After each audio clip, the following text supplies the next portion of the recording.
Hey, what's up, everybody? Welcome to the Championship Leadership Podcast. And today I have Frank McKinney with us. He's out of Florida, and he's in his treehouse overlooking the beautiful ocean out there. And Frank, he's a true modern-day Renaissance man, a real estate artist, six-time international best-selling author in 5 genres, philanthrope, capitalist, ultra-marathoner, which I'm really excited to dig into myself, actor, and aspirational speaker who sees opportunities and creates markets where none exist. With that, Frank, I'm just excited to have you on. Thank you so much for being here. It's kind of cool, Nate. Where are you coming from? Yeah, I'm coming out of Minnesota, just south of the Twin Cities. All right. So, yeah, well, I spun my computer around and showed you the ocean. I actually work from a treehouse. It's 22 feet above sea level. It's got 12 windows in it. It's got a bathroom, a sink, a shower, a king-size bed, looking at the ocean. It's where I wrote all 6 of my books from and designed the oceanfront mansions that I build. I've been up here, I mean, not consecutively, but I built this in 2001. That's awesome. Yeah, no, I mean, you showed me the view before we got started. Incredible view. And that's cool. 22 feet above the ocean. Yeah, we're getting ready for a snowstorm here. Actually, we're talking about canceling school and everything already tomorrow. My gosh. Well, you see, I got a leather vest on because last night we got down to 50 degrees. Got a little chilly. Yeah. Freezing. Yeah. Yeah. And if you watch this, if you watch the video here, folks that are listening, you'll be able to see what we're talking about. But the first question I always like to ask, Frank, is the name of the podcast, Championship Leadership. Like, what comes to mind for you when you hear championship leadership? Wow. I've done a few podcasts on leadership, but there's a big difference between leadership and championship leadership, right? I think championship means you make it to a championship in any sport. You go through a number of levels to get there. You know, if you're at the NCAA tournament, you've got to play through 68 teams to get to a championship. I was a tennis pro for many years. I would enter a draw with 128 people in it, and to become the champion, you got to get all the way to the final one. So you're playing 7 rounds of tennis. So championship leadership really, I guess it would, to me, mean, and we didn't rehearse this, the passing the test of time. I mean, you can be a flash in the pan leader variety, or you can leave a legacy as a leader. And I think that's what it means to me, that you've made your way up through the ranks, not just your everyday run-of-the-mill leader, but you are a champion. Yeah, no, I love that. I always love asking this question because I always get something different, a different perspective on what it is for each person.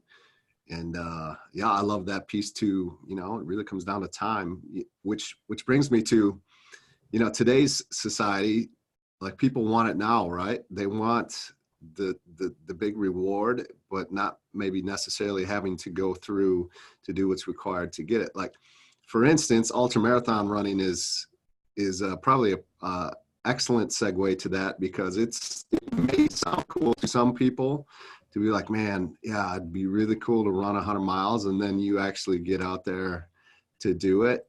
And in a hurry, the shininess wears off, and the realness of what you just got yourself into, it comes quick. And it's like, yeah, you got to put the work in. There's no shortcut to running any kind of an ultramarathon. Yeah, you know, I think we could do a whole podcast on ultramarathoning because it is my hobby. It's something that I absolutely love. I stumbled across it late in life in 2004. It's a sport for people that are a little bit older because you do slow down. It's not a sprint. It's not actually, for me, it's not a race. It's an effort and survival. So if I'm running a 100-mile race, or the Badwater 135, which is the toughest foot race in the world, according to the National Geographic, 135 miles through the Death Valley Desert in 125-degree heat in July on 200-degree blacktop pavement. Nonstop. Yeah. You know, so the way I approach it, once I got hooked on ultramarathoning, it really helped my career. I finished Badwater 7 times. That's incredible. I've failed 4 times, so I know what it's like not to see the finish line. Mm-hmm. But, you know, if anybody listening or watching this podcast, if the thought of running 135 miles through Death Valley in July in those heat, insurmountable, incomprehensible, and impossible. Yeah. But if I asked you, could you run 1 mile? Most people watching this could run 1 mile and then do that 135 times. Yeah. It's a good way to look at life. You know, something that's beautiful, insurmountable, incomprehensible, and impossible. First of all, when it lays itself on your heart, you got 2 choices. say yes out of fear. I'm sorry, say no out of fear, or yes out of the pursuit of something that intoxicates you. That, Yeah. like when I found out about that race, I couldn't believe people did that. Yeah. I wasn't an ultra marathon. I wasn't even a marathoner, Nate. I was a tennis pro, so I was a fast twitch muscle guy. Yeah. And now having gone out there almost every year since 2005, and doing that 1 mile at a time, really just, I'm not fast. My average finish time is 44 hours. In the race, they give you 48. So, I'm toward the back of the pack. But I know the definition of relentless forward motion. And that is a great way to approach life. Yeah, absolutely. So, well, talk about it. What brought you just came across it? Like, yeah, how did you find out about the bad water? Again, we only got 45 minutes, but Yeah. I had never heard the word ultramarathon uttered in my life, but I knew Death Valley, California was the hottest place in the world. So in 2004, I booked a vacation there with my family just for the hell of it, just because I wanted to be in the hottest place. I didn't even tell my wife and daughter. We went to Vegas and then we drove 2 hours out to Death Valley. By the way, I recommend everybody go visit Death Valley National Park. It's the most beautiful place on the planet. Matter of fact, Is it? it is. And my will reads that my ashes are to be spread across the Badwater Racecourse in Death Valley. It's that pretty. That's awesome. Anyway, I went out there. We were visiting. And again, as a fast twitch muscle guy, I'm out there running my 6 miles and, my 10K in 40 minutes or so. Well, I barely made 3 miles before I had heat exhaustion. Wow. I ended up crawling back to the hotel. By the way, in the middle of the desert, there are half-star hotels. There's not. I can imagine. There's scorpions on the floor. Yeah. So I'm crawling back to the general store, literally crawling along the highway. And when I get to the general store, I go to the counter to pay for my Gatorade and bananas, and the guy starts yelling at me. He says, son, you better get back out there. You're in last place. If you don't hurry up, you're gonna miss the cutoff. Oh, no way. So I'm already heat exhausted, right? Yeah. Near heat stroke, Nate. Yeah. And I look at the guy. He had these spectacles on, like a little prospector would have in the a 49er prospector. I look at him. I say, what are you talking about? Hey, the last runner just passed here 20 minutes ago. You're never going to make it by the cutoff. Long story short, I happened to book a vacation during the Badwater Ultramarathon. Had no idea what was going on. Had no idea there was such a thing. I got immediately enamored by the fact that people did that. And a year to the day in 2005, a year from that day into 2005, I was at the start line with 100 other people invited from 25 other countries. That's incredible. And so, yeah, you don't get to just sign up for the Badwater. Like, you got to qualify for that thing. So, talk about that journey. Cause, well, now it's really hard to get into the Badwater race. Yeah. Huh? You need a resume, a significant resume. Back then you needed one 100-mile race on your resume. And I had a coach that got me ready to run a 100-mile race in 6 weeks. I had never run a marathon, let alone a 100-mile qualifier. Yeah. So I got that on my resume. I've written 6 books. I can write a mean application. I know how to parse every word. And I was invited. I mean, here I was, a neophyte compared to everybody else. Nowadays, you have to have 3 100 miles on your resume. They have to be within the last year. It's really hard to get into Badwater now. Yeah. I don't even know if I would be invited back because I just love that race. I don't necessarily love the sport.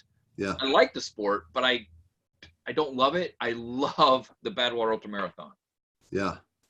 Yeah. What is it inside of that Badwater Ultramarathon that, let's just think from a leadership standpoint, like what does it teach you? What are the, because the course, the environment, like everything, like what does it teach you that you are able to take out and that you pull out?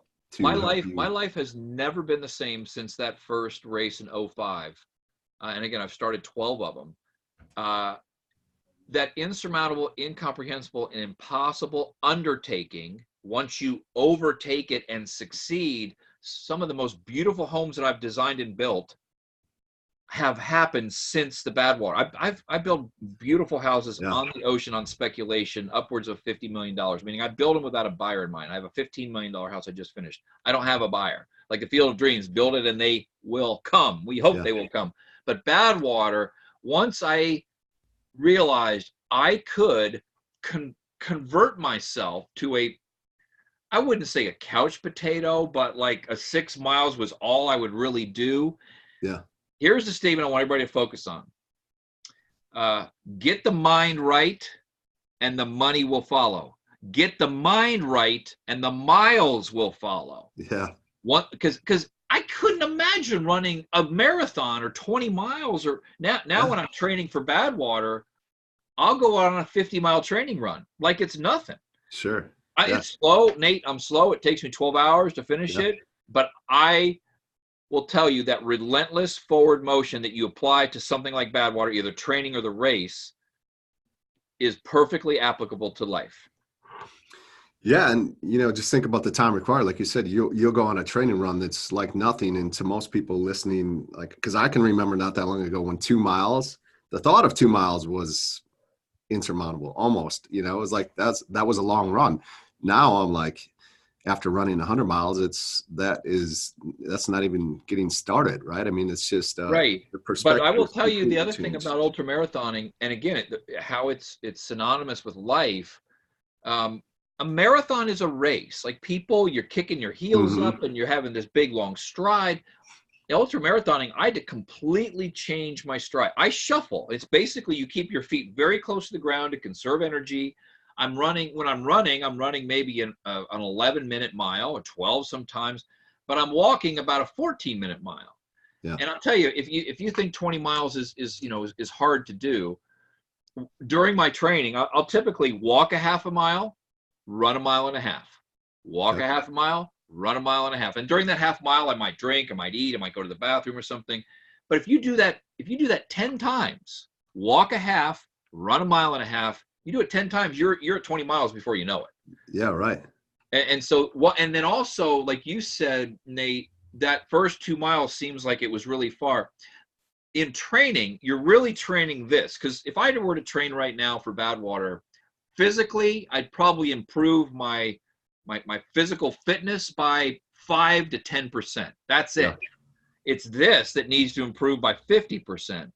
And once you improve this, think of an old pair of, for the guys out there, an old pair of underwear where you put them on and the elastic stretches and they're so old it never stretches back. You know, that's what happens. I go on what I call these shock runs where I'll do, let's say at the beginning of my training, I'll do 5 miles and then I won't do 6 or 7. The next Saturday I'll do 10.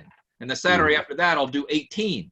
Shocking the mind into these distances rather than building up to them, because that's what an ultramarathon is all about, a shockingly long distance.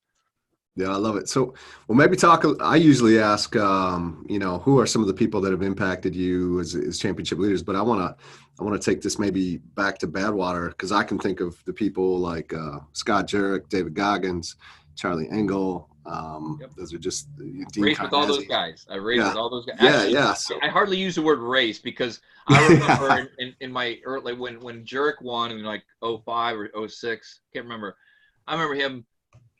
So let me just give you some math and some statistics. This year's winner won in under 21 and a half hours. Wow. My average finish time is 44 hours, basically double what he did.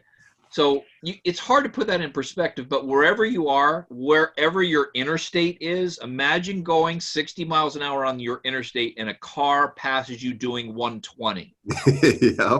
That's happened to me before on the interstate, where a car or a motorcycle just, I'm like, oh my God, that person's going to die. They're going so fast. That's how fast the Jureks of the world, Goggins isn't that fast, but he's pretty fast. But to think of running, 135 miles in that heat in 21 and a half hours, it's a 9.5 minute mile.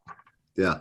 With elevation gain. So when it came to being inspired by people at Badwater, I mean, I had a coach, Lisa Smith-Batchen was my very first coach. She's finished the race now 10 times. She's retired, but she did finish it 10 times. Marshall Ulrich, who's finished the race. You need to get him on your podcast. 20 times. Those people I looked up to, but more than individuals, I think the collective whole of that cult, it's really a cult in a positive sense, not a negative cult. A cult of runners with a mindset that was similar to mine, where I felt at home, where I didn't have to explain myself. In Florida, like people say, Frank, you're getting old. Like, why in the hell would you Why would you do that to your body? Why? I'm so tired of answering my answer is why, because I still can. Yeah. That's why. Yeah. But out there, nobody asks why. It's just one big group hug. Yeah. What are some of the things that you, the traits and the characteristics, like yourself, like these other guys that we talked about, that choose to put themselves in these situations? Like they're just built differently, right? It's beyond. A lot of people assume you do it for the challenge. It's not the case. I mean, that might be the case for a marathon. To me, I mean, this is going to go a little deep, but I'm a Christian, and I know why a lot of the most poignant parts of the Bible were written in and or about the desert. The spiritual awakening that takes place for me out there alone, raw, no cell phone, no nothing other than my relentless forward motion and my crew who's caring for me, makes me feel alive. Like I feel everybody listening and watching this podcast, we feel most alive when we experience extremes for the first time. My definition of extreme may be different than yours, but we all want to feel alive. So, you know, going out there and feeling alive and really stretching the mind to a point where it's never going to be the same again. I mean, I'm regretting or lamenting the fact that I am getting older, and there will be a day that I won't be able to do it. You know, I mean, there's guys that finish into their 70s. I'm not one of those people, I don't think. Yeah.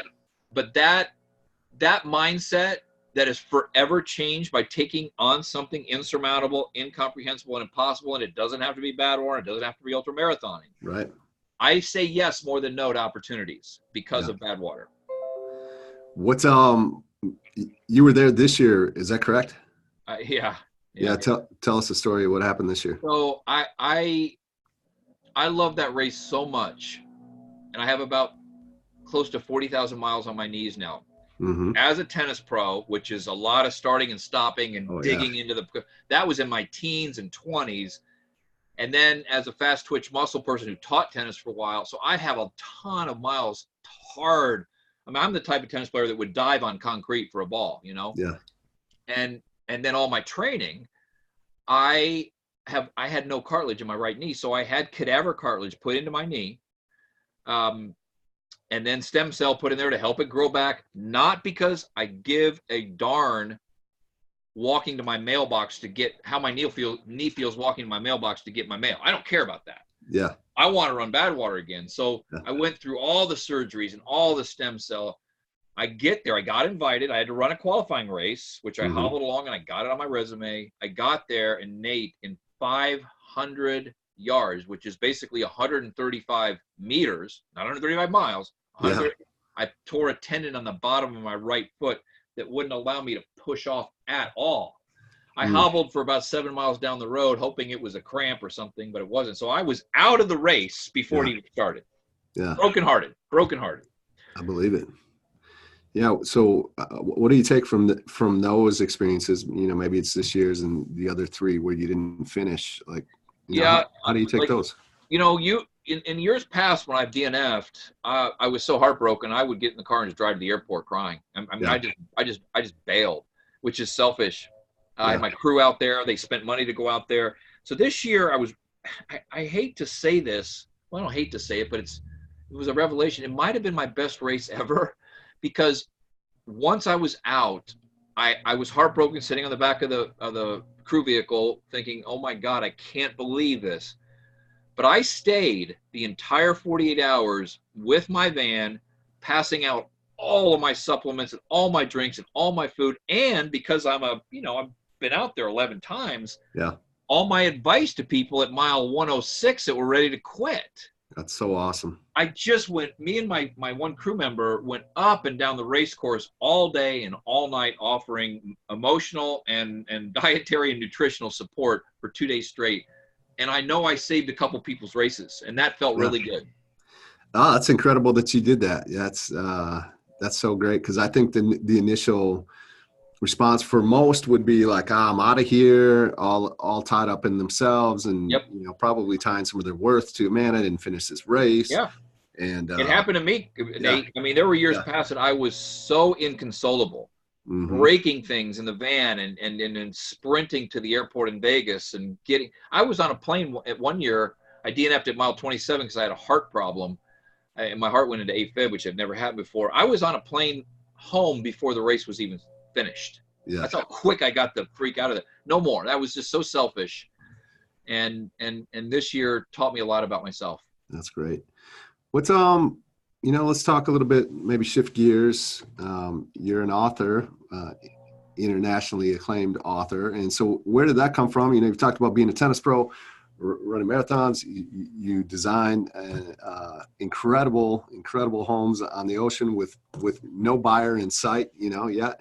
And where does the being an author and writing novels and books? In high school, I graduated high school, my fourth high school in 4 years with a 1.8 GPA, and it would have been a 0.8 had it not been for the high grades I got in English and literature and writing, creative writing. So my first book came out in 2002 called Make It Big, did very well. It's a philosophical book. Then my second book is a real estate book, Frank McKinney's Maverick Approach to Real Estate Success, which is basically teaching people how to take risks. Again, think Badwater, but take risks in the real estate world and how to be a maverick and have those risks pay off. Then I released a spiritual book called The Tap, which is based upon the passage from the Gospel of Luke, chapter 12, verse 48, to whom much is entrusted, much is expected. To whom much is entrusted, much is required. I released a young reader fantasy novel, Dead Fred Flying Lunchboxes, The Good Luck Circle, that competes with Twilight and Hunger Games and Narnia, based upon the fact I walked my daughter to school every day for 10 years. 1,652 times I walked my daughter to school. Never sat in the backseat of the car from pre-K to 8th grade. Then I released a second real estate book called Burst This, Frank McKinney's Bubble-Proof Real Estate Strategies, to teach people how to invest in real estate and really bubble-proof that investment, because we know we go through these inevitable cycles in real estate. And then my newest book is a Christian romance novel. So I love writing. It's 5 genres and 6 books. I wrote them all from here in the treehouse, right at my desk here, and it's an outlet for me. I love writing. Yeah, that's great. And do you when you're out on the road and you got all these miles, is there a lot of inspiration that comes from that time to where you can carry that into the treehouse and create some of these books that you put out? I think championship leadership starts at about 4 a.m. I think people that I get up, like this morning, I hit the road. I'm slow. I got another round of stem cell on my knee. I walk a mile now, run a mile, walk a mile, run a mile, try to get my endurance back up. But I'm out there at 4:30 this morning. And that, I will tell you, Nate, that some of the design ideas, some of the ideas from my books come to me on that road. I run along the ocean, so I have a beautiful, I don't see anything. It's dark, but I can hear the waves. Yeah. I can run down the middle of the road at 4:30 in the morning and very few cars come along. And I really encourage people to get up early, go to bed early, get up early. And when you make a commitment to something, so let me just get into motivation for a second. Yeah, let's do it. It'll be really quick because it's really important that you focus on. I just came from a huge event in Anaheim where I spoke in front of 2,500 people, shared the stage with Dr. Phil, George Ross, who was Trump's right-hand man in The Apprentice. Motivation, you, Nate, you, viewer, and me, Frank McKinney, can't stay motivated. We as a species are not wired to stay motivated. Motivation, if I did a crappy job on this podcast, the motivation you got from me will wash off your body and go down the drain with the soap tonight. Yeah. Because motivation doesn't last. I mean, read a motivational quote on Facebook or something and it's gone in seconds. So don't quit beating yourself up over the fact that you and me can't stay motivated. What about inspiration, Frank? Okay. Inspiration, while motivation washes off and goes down the drain with a soap, inspiration lasts about as long as a bad sunburn. In other words, it lingers. You watch an inspirational movie, you read an inspirational book, it'll linger much longer than motivation, but eventually it dissipates. I can't stay motivated. I can't stay inspired. What I put my finger on about a decade ago was aspiration. Aspiration can alter your DNA, as evidenced by my 7 finishes at Badwater when I wasn't wired as an ultramarathon runner. I aspired to finish the toughest foot race in the world. Now, was I motivated every day to do so? No. Was I inspired every day by Goggins and Jurek and all that? Nope, I wasn't. But I never lost the aspiration to finish that race. I never lost the aspiration to finish writing my, all my books. Like, did I feel like writing every single day? Hell no.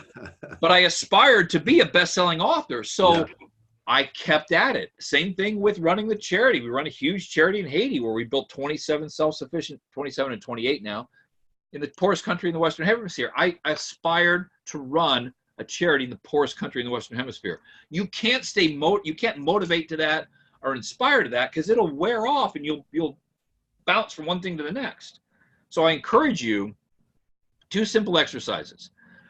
Who do you aspire to emulate?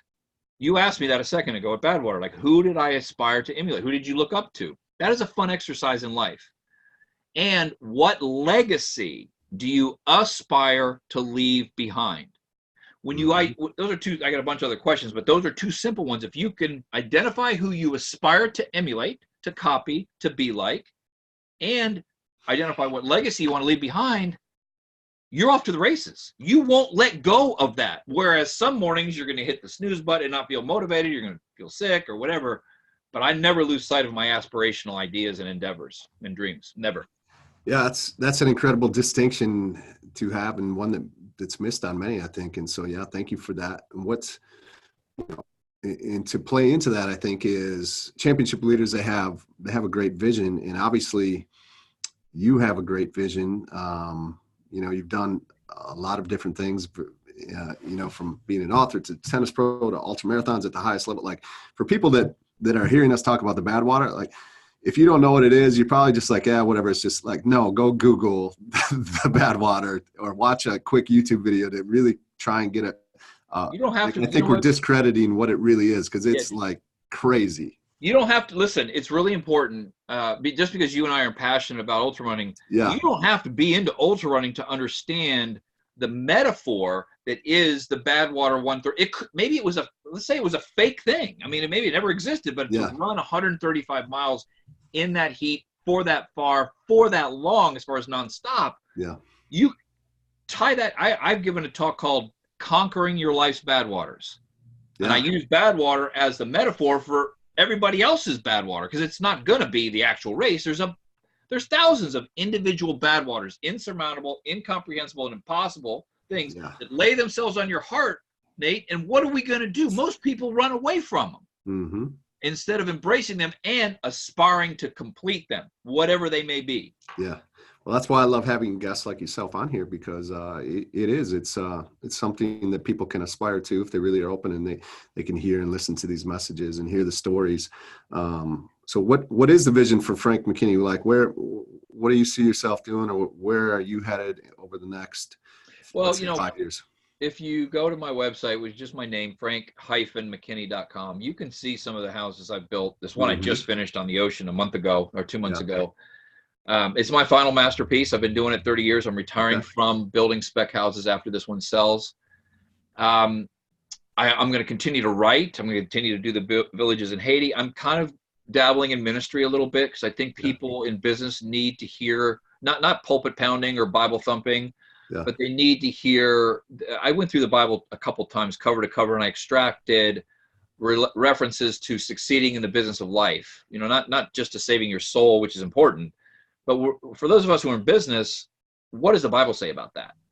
And I really want to get out there and share that message. One of the things I did when I was in Anaheim last weekend. Retirement for me from building spec houses doesn't mean I'm going to sit on a front porch and rock in my rocking chair. Maybe it's more time to run ultra marathons. Would you, you've touched on it a few times, and I don't want to skip over it. Would you be willing to give us your testimony on your path and journey with Christ? Yeah, so it's really important. I don't want to turn anybody off, but I'm going to tell you right now, there's a way to, if you are a believer, if you're a Christian, there's a Bible passage, I mentioned it once, chapter 12 from the Gospel of Luke, verse 48. I'm going to paraphrase it. To whom much is entrusted, much is expected. That's a great Bible passage. It happens to be a wonderful life mantra. Now, if you're not religious, agnostic, atheist, Hindu, Muslim, Jew, that passage is a great life mantra. Don't let the fact that it's a Bible passage freak you out. Right. Everybody watching this has been entrusted with some form of what I refer to as your professional highest calling, a gift God gave you to do something, to put food on your table, to do it a little bit better than most. Not better than everybody. That's egotistical. A little bit better than most. And therefore, you can earn a living at it. Yeah. Well, what's your spiritual highest calling? And to the detriment of our spiritual highest calling, all we do is pursue our professional highest calling. More cars in the garage, more clothes in the closet, more food in the pantry. Well, I realized I've been given a gift to build these beautiful houses to design them, to build them, to fund them, to sell them to people who really don't need another house. These people, this $15 million house, I guarantee you this guy has houses, all over the world, 3 or 4 other houses. What about the people who don't have houses? What about the poorest country in the Western Hemisphere where people are living in mud shacks covered with palm fronds for a roof and rodents the size of cats gnawing the toes and fingers of the children as they sleep? So we went over there in 2003, applied that passage, to whom much is entrusted, much is expected, and started caring for the world's most poor and desperately homeless by building self-sufficient villages. Now, in the Bible, second only to love is money referenced. Money is referenced second in the Bible to love.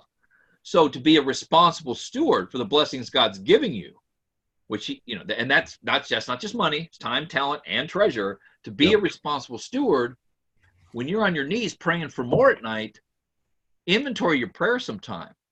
More health, more love, more peace, more happiness, more money, more joy.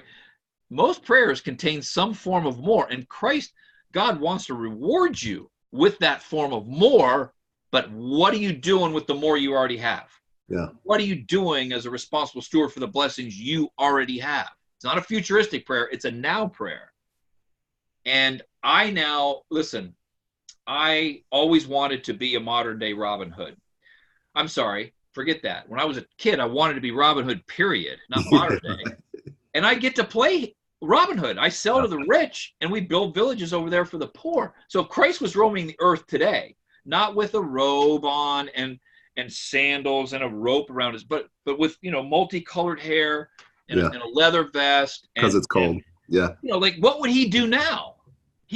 I try to do what he would do now, like be Christ with skin today, not stuck in the dogma and the debate over religion. I don't get there. I'm a doer, not a debater. Yeah, I love it. Thank you. I appreciate that.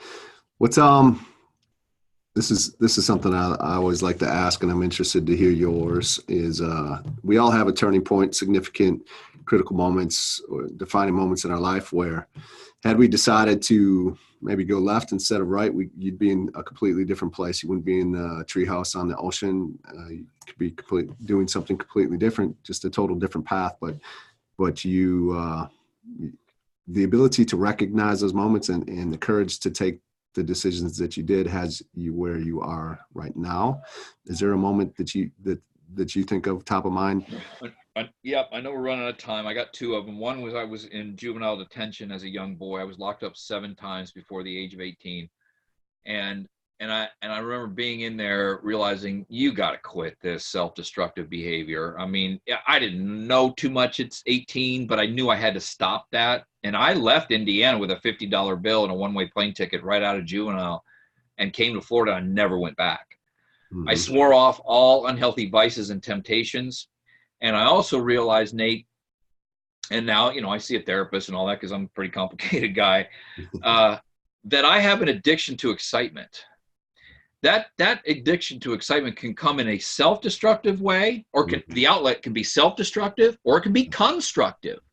And for me, for 25 years, almost 30 years, the constructive outlet has been building houses with an average selling price of $14.5 million on spec without a buyer. You think that's exciting? You better believe it's exciting. I feel alive every day. But it's a constructive outlet for what had been a destructive tendency. So when you inventory, everybody's got demons. Everybody's got something that can hold them back. And this isn't, I can't take credit for this because Sigmund Freud and other noted psychiatrists say we are who we are. Freud says after the age of 4. Other psychiatrists say after the age of 12. So I'm not going to change. And guess what? You're not going to change. Whatever you're doing really well, I say amplify it. Recognize it, amplify it, ratchet it up.